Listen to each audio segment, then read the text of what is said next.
En tout cas, merci aux orateurs, aux organisateurs de nous convier dans cette très belle île dont j'ai pu profiter parce que je suis arrivé un peu plus tôt que le congrès et j'y ai passé de bons moments. Merci. Alors, on m'a demandé de vous parler d'électromyographie ce matin. Ce n'est pas forcément un sujet extrêmement sexy. Vous allez voir que finalement, je vais probablement vous dire que les indications de pratique de l'EMG sont finalement assez rares. Alors d'abord, de quoi on parle? En technique d'exploration, celle que vous connaissez le mieux, c'est l'électroneurographie de Hesslen. C'est celle qui est pratiquée le plus souvent dans les pays anglo-saxons et qui consiste à faire un électrodiagnostic de stimulation en stimulant le tronc du nerf facial à son émergence au foramen stylomastoïdien et à recueillir, grâce à une électrode de surface, la musculature périorale le long du sillon nasogénien.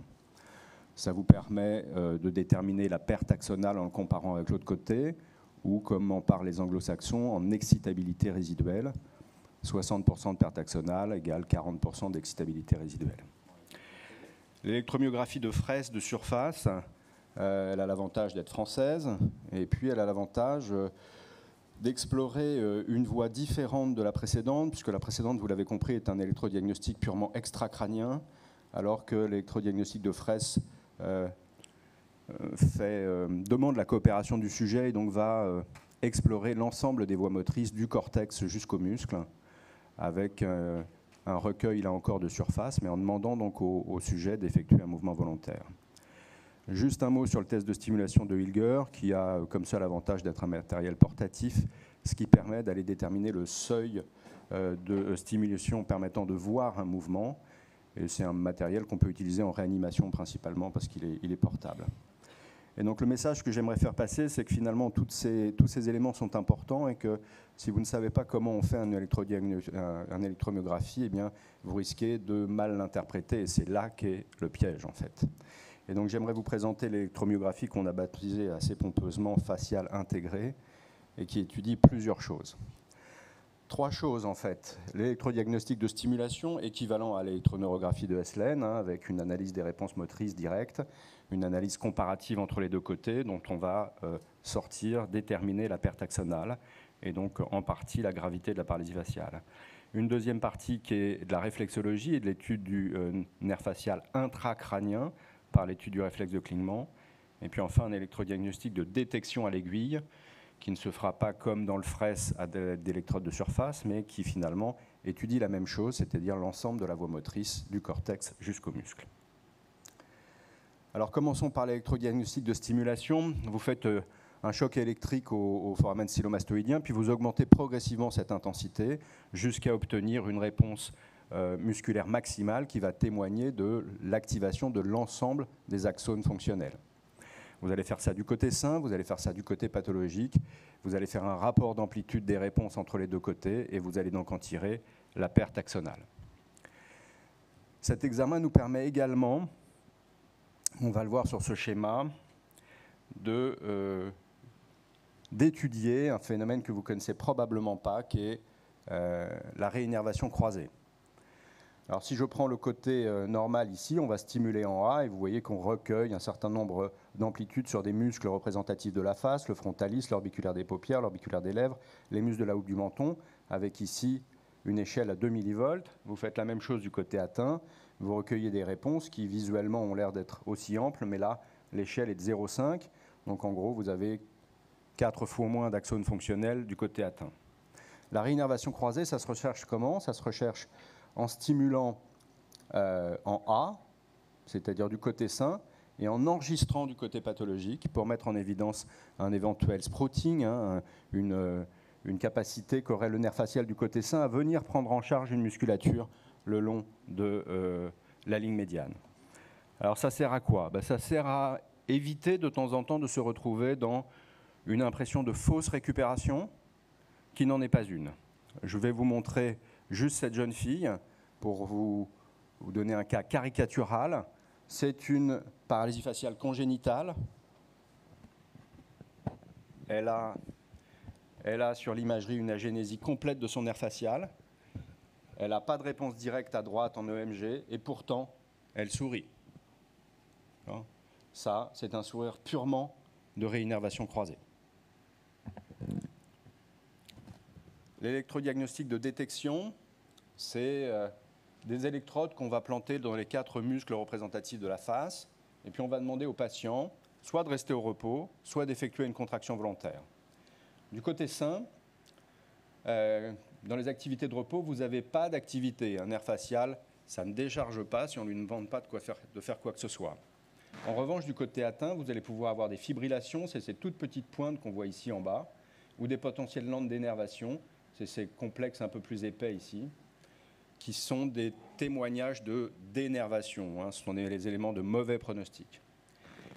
Quand vous faites en contraction volontaire, eh bien, du côté sain, vous allez avoir des unités motrices qui vont apparaître. Et puis, elles vont d'abord augmenter leur fréquence de décharge, c'est le recrutement temporel. Puis, pour un effort musculaire plus important, vous allez avoir un enrichissement du tracé par de nouvelles unités motrices qui vont donner à ce tracé un aspect interférentiel où vous ne distinguerez plus les unités motrices les unes des autres. Du côté atteint, eh bien, vous pourrez avoir un silence électrique dans le cas d'une paralysie faciale complète, où vous pouvez avoir, comme ici, un tracé simple, discrètement accéléré. Troisième composante, le réflexe de clignement. Le réflexe de clignement, c'est vraiment un élément important parce qu'il nous permet d'étudier finalement tout le nerf facial qui, nous, ORL, nous intéresse.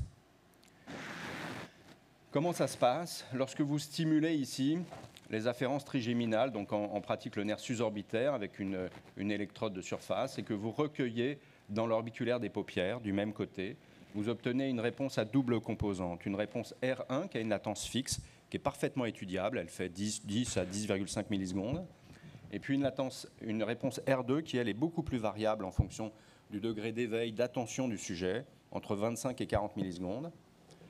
Et cette réponse R2 s'exprime également de l'autre côté, sur l'autre orbiculaire des paupières, et c'est elle qui est concomitante du clignement palpébral que vous observez. Alors elle a beau être intéressante parce qu'elle se traduit cliniquement, elle est très difficilement étudiable à cause de la variabilité de sa latence, et donc celle sur laquelle on va se concentrer, c'est la réponse R1 du réflexe de clignement. Parce qu'on connaît très bien son schéma neuronal, il est extrêmement simple, c'est une boucle à 3 neurones, un premier qui correspond aux afférences trigéminales, avec un relais dans le noyau sensitif principal du trijumeau, où un interneurone est contacté, qui lui-même va contacter les motoneurones au sein du noyau facial qui commandent l'orbiculaire des paupières. Et donc ces 3 neurones vont finalement explorer quoi? Tout votre nerf facial intracrânien, une partie du nerf facial dans le tronc cérébral, et va redescendre par tout le facial extracrânien.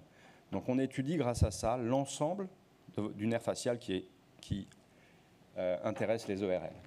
Par ailleurs, vous pouvez faire l'équivalent finalement d'une électromyographie de stimulation avec. Vous pouvez très bien augmenter l'intensité de la stimulation des afférences trigéminales, déterminer l'amplitude R1 maximale, faire la même chose du côté atteint, et faire un rapport d'amplitude qui va vous donner une estimation de la perte axonale.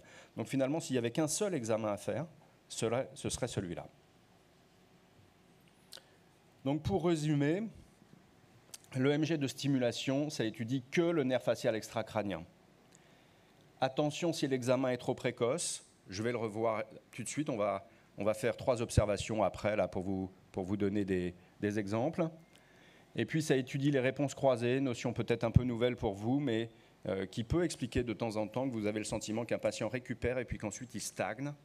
En fait, il n'est pas en train de récupérer du côté sain, il a juste une prise en charge par le nerf facial contralatéral de sa paralysie faciale. Le MG de détection, il est intéressant parce qu'il étudie l'ensemble de ce qui vous permet de bouger votre visage, du cortex jusqu'aux muscles. Et donc, initialement, c'est un bon reflet du bloc de conduction, même précocement, alors que le MG de stimulation, lui, est beaucoup plus sujet à caution en fonction de la date à laquelle vous allez le faire. Et puis enfin, le blink réflexe, on l'a vu, c'est celui qui est finalement le plus important. Et puis c'est aussi celui qui a une valeur pronostique. Sa conservation, dans le cadre d'une paralysie faciale idiopathique, par exemple, est un élément de très bon pronostic. Cette interprétation de l'EMG, elle doit être faite bien évidemment en fonction de l'examen clinique. Vous ne pouvez jamais décorréler les choses. Jamais. On va le voir dans l'observation d'après. La date de réalisation par rapport au début de l'examen est importante. Si vous devez retenir une chose de ce topo, c'est ça. C'est que précocement, le bloc de conduction va s'apprécier soit par l'EMG de détection, soit par le blink réflexe, mais pas par la perte axonale. Entre le 6e et le 14e jour, La perte axonale va bien refléter la gravité de la paralysie faciale. Et puis après le 14e jour, et notamment après le 21e jour, eh bien, vous ne pourrez plus différencier les lésions nerveuses qui ne laissent pas de séquelles, c'est-à-dire les lésions de neurapraxie, des lésions qui vont laisser des séquelles, c'est-à-dire des lésions d'axonotmésis. Et donc le pronostic ne pourra pas être établi au-delà de 21 jours grâce à l'EMG. Alors, quelles sont les indications finalement de la paralysie faciale? Elles sont relativement rares. La paralysie faciale idiopathique, à partir du moment où vous avez décidé de poser l'indication d'une décompression. Sinon, ce qui vous importe, c'est la récupération clinique. Peu importe que le nerf est récupéré à 15, à 40% ou à 60%. Ce qui compte, c'est l'examen clinique. Et donc, la seule indication, c'est si vous avez envie de poser une décompression. Et les données les plus habituelles dans la littérature pour poser cette indication de décompression, c'est une perte axonale supérieure à 90%. Dans le service, on est même au-delà de 95%. Les paralysies faciales traumatiques, ça peut avoir un intérêt pour chiffrer l'importance du bloc de conduction, pour poser ou confirmer une indication chirurgicale. Ça peut être un élément un peu médico-légal qui peut vous aider à prendre une décision, même si on va le voir dans les observations. Finalement, ça reste la clinique, ça reste aussi la radiologie qui va vous aider à prendre la décision thérapeutique. Et puis enfin, les patients réhabilités, les patients que vous avez envie de suivre, mais pour des raisons cette fois-ci d'études de la réinnervation, hein, des patients à qui vous aurez fait une décompression du 7, une suture, une greffe du facial, voire même une anastomose hypoglossophaciale, hein, que vous pouvez parfaitement suivre et regarder quelle est l'importance de la réinnervation.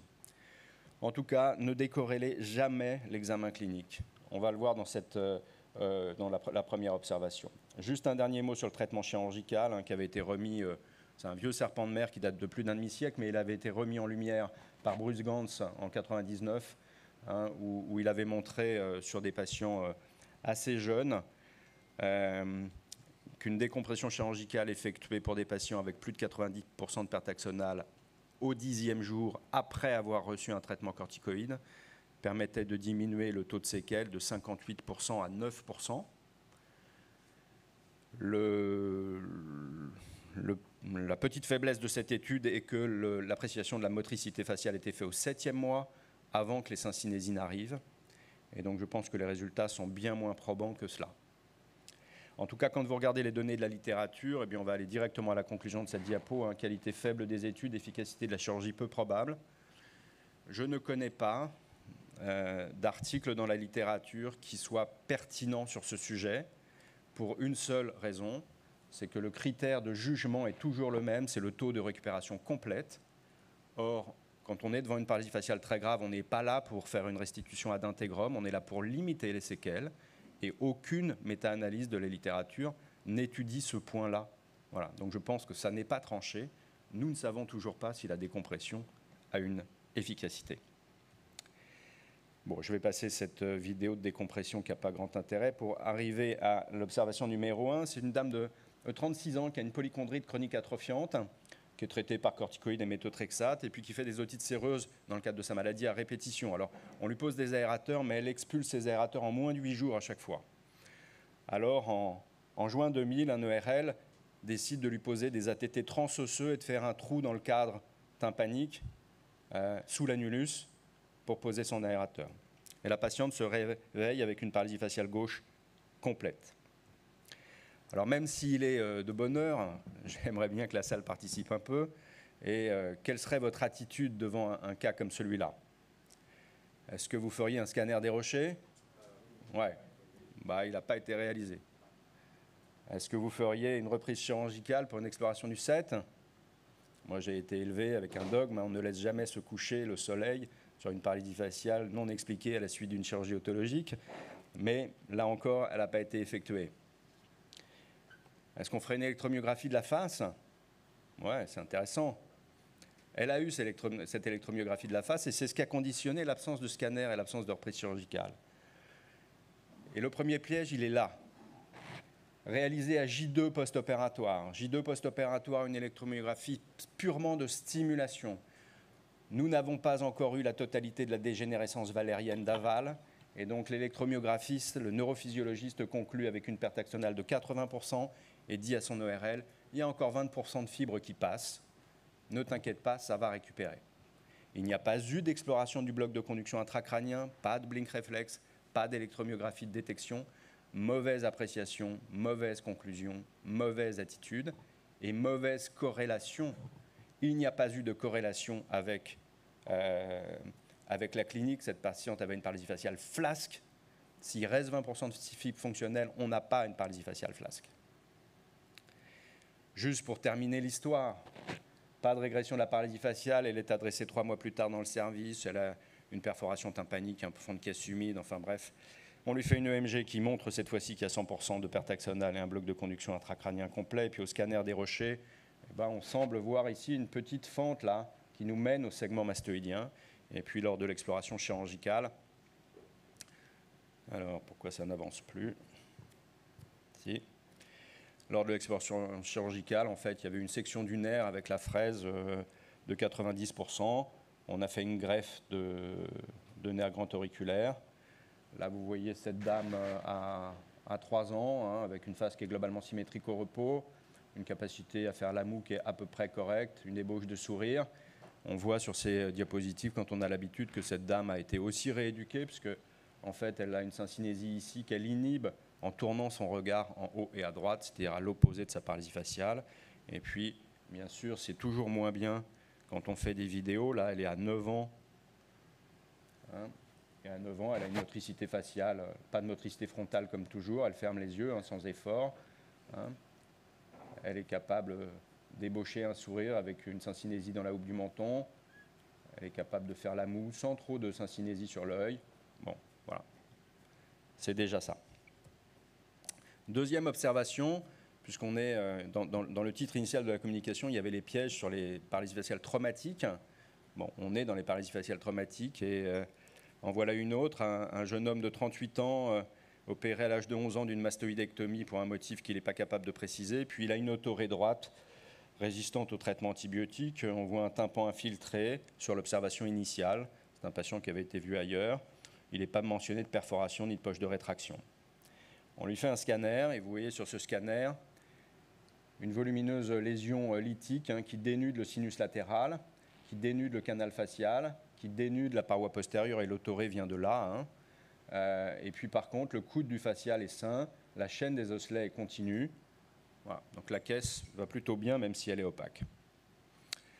Il est opéré, on tombe sur un volumineux cholestéatome, et puis en décollant la matrice, il y a une plaie du sinus latéral, il y a un moment de flottement pendant l'intervention, une inquiétude, on plug le sinus latéral avec de la cire de Hershey et du Surgicel, et puis le chirurgien s'arrête, parce que voilà, il s'est fait une frayeur. Et puis 8 jours après apparaît une paralysie faciale de grade 3, qui est mise sous corticoïde. Mais quand même, on ne mollit pas, donc 15 jours plus tard, on le reprend, parce qu'on n'a quand même pas fait l'exérèse complète du cholestéatome, et donc on le reprend, et là, et vous allez voir pourquoi, on fait une brèche méningée, avec une fuite de LCR, on met du cartilage, on le vaccine, mais cette fois-ci, il se réveille avec une paralysie faciale de grade 6, hein, et il n'y a pas de reprise chirurgicale, il n'y a pas même d'imagerie, et puis 2 mois plus tard, ça coule toujours, et cette fois-ci, ça coule toujours du LCR, donc on voit pourquoi il y a eu une brèche. Le défilé antroatical est particulièrement étroit chez ce patient. Et donc, quand on a attaqué l'antre, eh bien, on s'est pris la méninge d'emblée. Il est réopéré une 3e fois pour fermer sa brèche avec un taquet osseux. Cette fois-ci, c'est un succès. Mais finalement, on oublie un peu le problème primaire. On ne répare pas la paroi postérieure du conduit auditif. Et donc, ce patient continue à suppurer. Il a une rétention d'épiderme. Et puis, il a surtout sa paralysie faciale de grade 6 dont on ne fait rien. Et donc, on l'envoie en maxillo où on répond proposition d'anastomose hypoglossophaciale dans 1 an s'il n'y a pas de récupération. Voilà. Bon. Et puis, sur ces entrefaites, voilà, 8 mois après le début de cette histoire, ce patient arrive à ma consultation. Il a un tympan qui est épaissi, cicatriciel, mais qui est très bien, un audio qui est parfait. Il a simplement une perte de substance dans sa paroi postérieure avec finalement une cavité mastoïdienne qui est déjà réépidermisée du cholestéatome. Et puis, voilà ce que je vois cliniquement.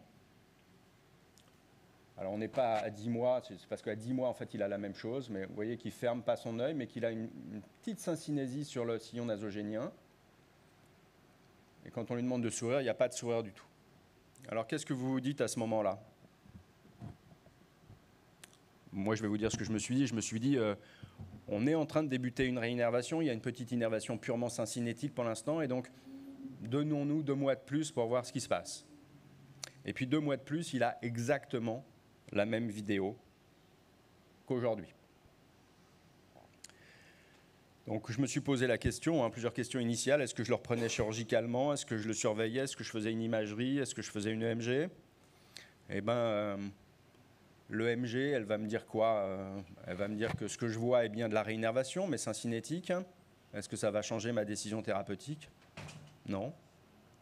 Est-ce qu'elle va me dire qu'il y a peut-être un peu de réinnervation croisée? Oui, bon. Et je vais en faire quoi sur le plan thérapeutique? Bon. Et donc, on n'a pas fait de EMG dans ce cas-là, parce qu'à mon sens, c'est la clinique qui prime et que le EMG ne sert à rien. En revanche, on a refait une imagerie. Et l'imagerie, elle montre que le canal facial qui était à peine dénudé sur le premier scanner, là, il est totalement ouvert. Il est totalement ouvert, sur plus de 180 degrés. Et qu'on s'approche même du coude, le coude est sain. Et puis la caisse est bien, c'est une oreille qui respire, c'est bien.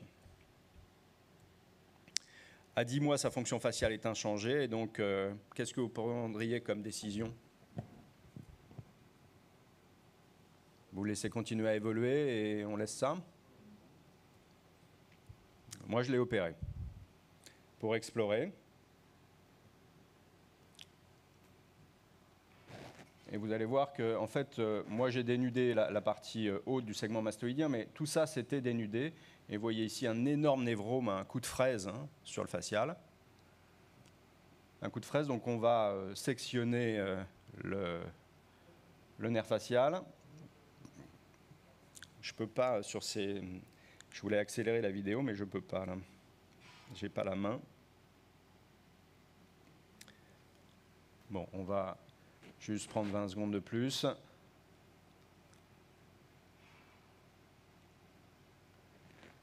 Pour finir par mettre un petit greffon. Voilà, qu'on va fibrino-coller. On va mettre du Bonolive par là-dessus pour combler sa cavité de mastoïdectomie. Et puis on a pris juste, petite astuce que je vais laisser apparaître, on a pris la peine de couvrir cette greffe par des greffons cartilagineux avant de mettre un comblement par Bonolive pour avoir un plan si on était obligé d'y retourner un jour. Ça donne quoi à 15 mois? Alors, juste le message, à distance, le MG est rarement utile, c'est l'examen clinique qui guide la conduite à tenir. Et puis, à 15 mois, ça donne quoi? Il a une petite réinnervation frontale là, dans le corrugator. Il ferme les yeux avec une très bonne protection pupillaire en contraction forcée, toujours avec une syncinésie sur le sillon nasogénien. Mais ce qui a changé quand même, c'est qu'aujourd'hui, il sourit. Voilà. 2 dernières petites histoires très rapides. Une situation dans laquelle vous vous trouvez fréquemment. Là, on a vu des paralysies faciales iatrogènes, des paralysies faciales traumatiques par accident de la voie publique. Voilà une dame qui est jeune, qui fait un accident de la voie publique, un coma de 21 jours, puis quand on la réveille en réa neurochirurgicale, elle se réveille avec une paralysie faciale. Donc premier message, c'est demander aux urgentistes et aux pompiers de faire des manœuvres de Pierre-Marie et Foy pour faire le diagnostic. Et donc on est à 21 jours, on est au-delà de l'intérêt de l'EMG sur la perte axonale, on ne va pas savoir quoi en faire. Alors on va le faire parce que c'est un contexte traumatique, c'est un accident de la voie publique, il y a éventuellement un aspect médico-légal derrière tout ça, donc on va le faire. Mais ce n'est pas l'EMG finalement qui va nous aider à prendre la décision thérapeutique. C'est l'intérêt du scanner. Et là, vous voyez qu'on a une énorme esquille osseuse qui est plantée dans la loge du ganglion géniculé. Et donc on va explorer effectivement cette dame. Je ne vais pas vous mettre toute la vidéo, mais c'est pour vous montrer qu'un rocher au cours d'un accident de la voie publique, ça peut se scalper, et vraiment se scalper, puisque vous allez voir la taille du morceau qui était mobile et que j'ai retiré. Vous voyez que ce n'est pas un petit bout de rocher. D'accord ?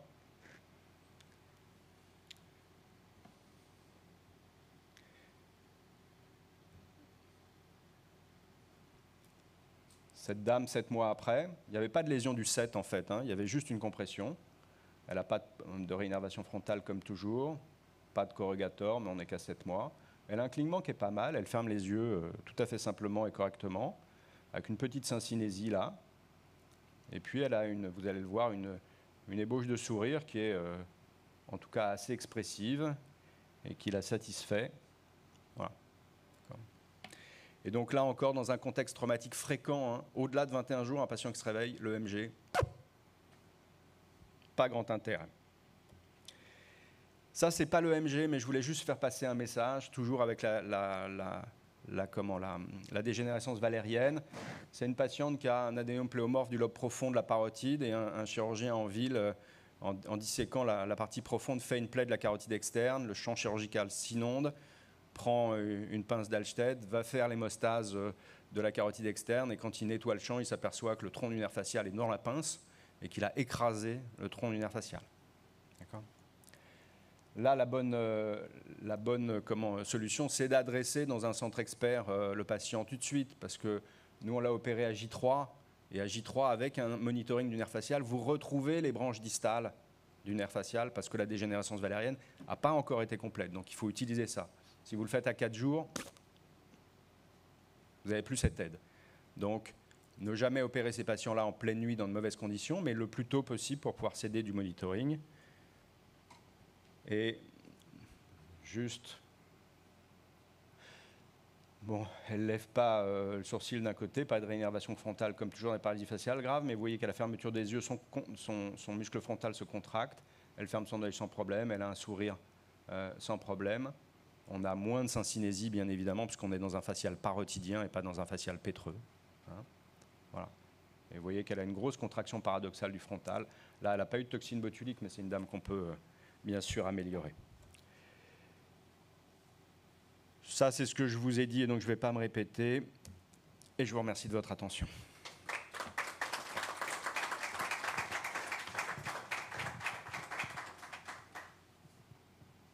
Merci beaucoup, M. Dampierre. On a appris beaucoup de choses, en particulier cette réinnervation croisée. Personne n'avait entendu parler, je pense. Je pense que personne n'avait entendu parler de cette réinnervation croisée. Donc très intéressant. Ce qui est pas, ça a été une partie de mes travaux de recherche, et à l'époque, il y avait 17 articles en un siècle sur le sujet. Donc je ne suis pas étonné que personne n'en ait entendu parler. Voilà. C'est une récupération qui n'est pas énorme, effectivement, mais enfin bon, il y a quand même quelque chose qui se passe, c'est bien. En tout cas, elle peut perturber l'examinateur. Voilà. Oui. Voilà. Alors, une question. Combien de temps on a, à partir d'une paralysie faciale complète, combien de temps on a pour envisager une décompression du nerf facial? Ça, c'est un vaste problème. D'abord, ça dépend, dans quelle pathologie. Pour une paralysie faciale idiopathique, le cas le plus fréquent, mais qui est très difficilement réalisable, c'est de le faire à J10. D'accord ? Mais à J10, vous devez avoir eu les 8 jours de corticoïdes, un EMG, un scanner et une IRM. Voilà. Même en métropole, voilà. Dans notre série de décompression, la décompression la plus précoce, elle a été faite à 11 jours, on en a une seule, et la deuxième, c'est 21 jours. Voilà. Donc, faire ce que Bruce Gantz a fait, on n'a jamais réussi. Jamais. Maintenant, dans une paralysie faciale traumatique, je pense que, là encore, c'est la clinique qui prime. Je pense que ce que vous devez retenir, c'est qu'une paralysie faciale complète immédiatement ou dans les 24 premières heures d'évolution signe un phénomène compressif grave ou une section, et donc ça doit avoir impérativement un scanner et une exploration chirurgicale. Maintenant, ça ne change pas grand-chose que vous fassiez l'exploration chirurgicale en cas de section, que vous le fassiez tout de suite ou à 8 jours, ça ne changera rien. Par contre, si au scanner, vous avez le sentiment qu'il y a juste une compression, plus tôt vous la ferez, et mieux ce sera. Voilà. Mais dans la littérature, vous trouvez principalement un cut-off à 2 mois, en fait. Mais voilà, les séries qui comparent la date d'une décompression dans le cadre des paralysies faciales traumatiques, le cut-off est mis à 2 mois. Mais clairement, le message qui doit passer, c'est que plus vous le faites vite, et mieux c'est. Parce que plus vous avez de chances de limiter la dégénérescence. Merci beaucoup.